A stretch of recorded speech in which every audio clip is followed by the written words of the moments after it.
পটুয়াখালী গলাচিপায় হাজী কেরামত Ali degree কলেজের শিক্ষকের বিরুদ্ধে ছাত্রছাত্রী ও জনতা মিলে মানববন্ধন করেছে। পটুয়াখালী থেকে মোহাম্মদ নুহু ইসলাম।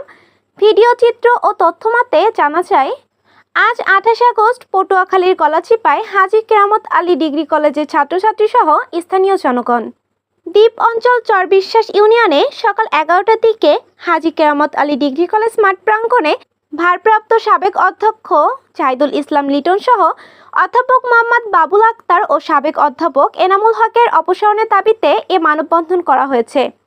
মানববন্ধনে কলেজের অধ্যক্ষ ও 2 অধ্যাপক বিগত 6 বছরে লক্ষ লক্ষ টাকা আত্মসাৎ, নিয়োগ বাণিজ্য, দুর্নীতি, কুকর্ম, আওয়ামী লীগের অপরাজনীতির ফয়দা কাজে লাগিয়ে কলেজের নৈতিক কাঠামো ধ্বংস করা এবং তাদের দুঃশাসনের বিচার তুলে ধরে স্বেচ্ছায় অপসারণের দাবি জানানো হয়। এদের অপসারণ না হলে শিক্ষার্থীরা ও স্থানীয় জনগণ লাগাতার কর্মসূচি অব্যাহত রাখবেন বলে জানিয়েছেন তারা। হাজী কেরামত আলী ডিগ্রি কলেজের আজকে আমাদের মানববন্ধন, আমাদের একটাই দাবি, গত 6 বছর যাবৎ এই কলেজে অনেক অনিয়ম, দুর্নীতি এবং সাধারণ শিক্ষার্থীদের বিরুদ্ধে তারা অনিয়ম, অত্যাচার এগুলো আমরা গত 6 বছর যাবৎ দেখতে পেরেছি। আমাদের শিক্ষার্থীদের পদে একটাই দাবি, জাহিদ, বাবুল, এনামুল পদত্যাগ সহ যে সকল শিক্ষক মহোদয়গণ অনিয়ম দুর্নীতি করছে, আমরা সকলের পদত্যাগ দাবি করছি। যারা দায়িত্বে ছিল তারা অনেক অনিয়ম করছে, অনেক দুর্নীতি করছে। এগুলোর হিসাব, টাকা আয় ব্যয়ের হিসাব সহ আমাদেরকে সব ডকুমেন্ট সহ দিতে হবে এবং ফর্ম ফিল আপ বাণিজ্য এবং নিয়োগ বাণিজ্য এর ডকুমেন্ট আমাদের দিতে হবে এবং আমরা সর্বশেষে আমরা দুর্নীতি মুক্ত কলেজ চাই।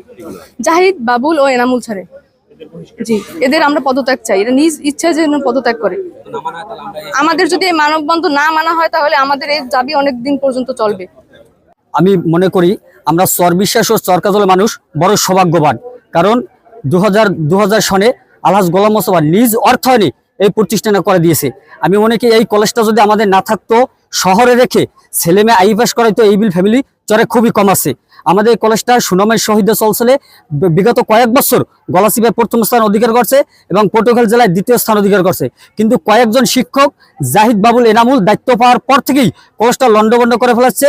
কলেজটায় 25 থেকে 30 লক্ষ টাকা আসলে সে টাকার কোনো আমরা হিসাব পাইতেছি না। এবং কলেজে ফর্ম ফিল আপ বাণিজ্য, নিয়োগ বাণিজ্য তারা করেছে এবং অনিয়ম করেছে। এবং আমাদের ওখানে একটি 3 সেট কলেজ ছিল, সেই কলেজটার পর্যন্ত তারা বিক্রি করে খাইছে। কিন্তু আমরা এই বিগত দিনে যারা কলেজের দায়িত্ব পালন করছে, কলেজের নাম দিয়ে যারা বাড়ি গাড়ি করেছে, তাদের অবশ্যই ডকুমেন্ট সহকারে আমাদের বিচার দিতে হবে এবং বিচারের আওতায় আনতে হবে।